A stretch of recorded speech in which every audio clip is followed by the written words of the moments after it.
O Diyos, sino ang tunay na hukom kapag ang mundo ay walang katarungan? Ikaw ang aming inaasahan. Sinasabi nilang sila'y makatarungan, ngunit ang puso nila'y puno ng kasamaan.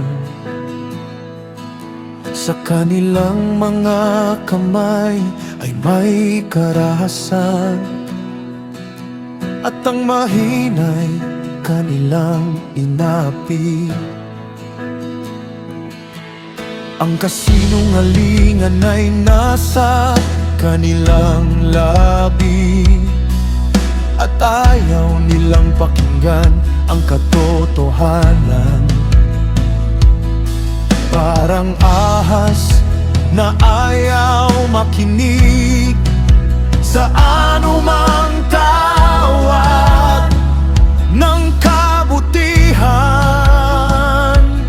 Ngunit nakikita mo, O Diyos, ang bawat lihim ng puso, hindi man makita ng tao. Walang nakatago sa iyo. Ikaw ang hukom, ikaw ang Diyos ng katarungan. Kapag ang tao'y gumagawa ng mali, ikaw ang hahatol ng matuwid. Ikaw ang hukom, hindi man makita ngayon. Darating ang araw na malaman ng lahat na ikaw ay Diyos sa lupa.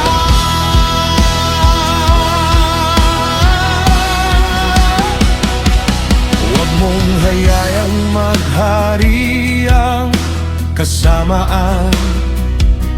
Huwag mong hayaang masaktan ang matuwid.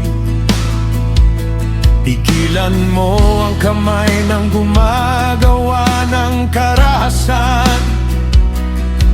at iligtas mo ang naapi. Hindi kami ang maghihiganti, sa iyo namin ipinauubaya ang lahat. Dahil ang iyong katarungan ay dalisay, at ang iyong hatol ay tama. Ikaw ang hukom, ikaw ang Diyos ng katarungan. Kapag ang tao'y gumagawa ng mali, ikaw ang hahatol ng matuwid. Ikaw ang hukom, hindi man makita ngayon. Darating ang araw na malaman ng lahat na ikaw ay Diyos sa lupa.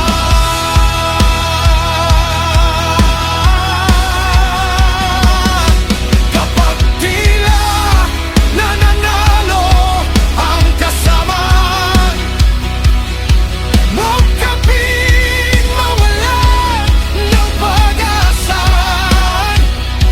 Kapag tila tahimik ang langit, tulungan mo kaming magtiwala.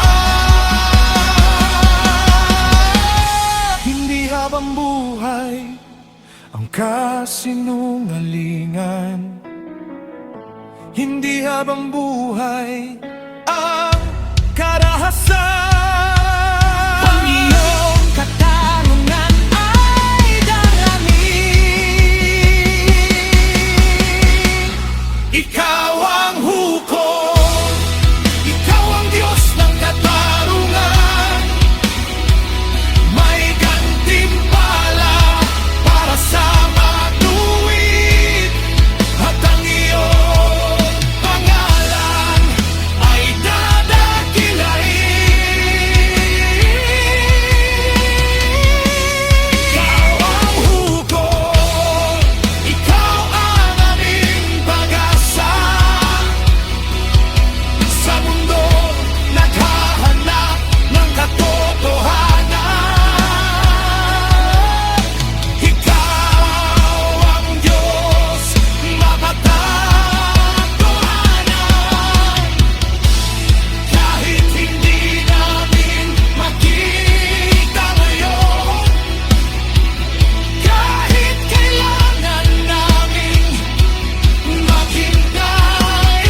ang iyong katarungan ay mananatili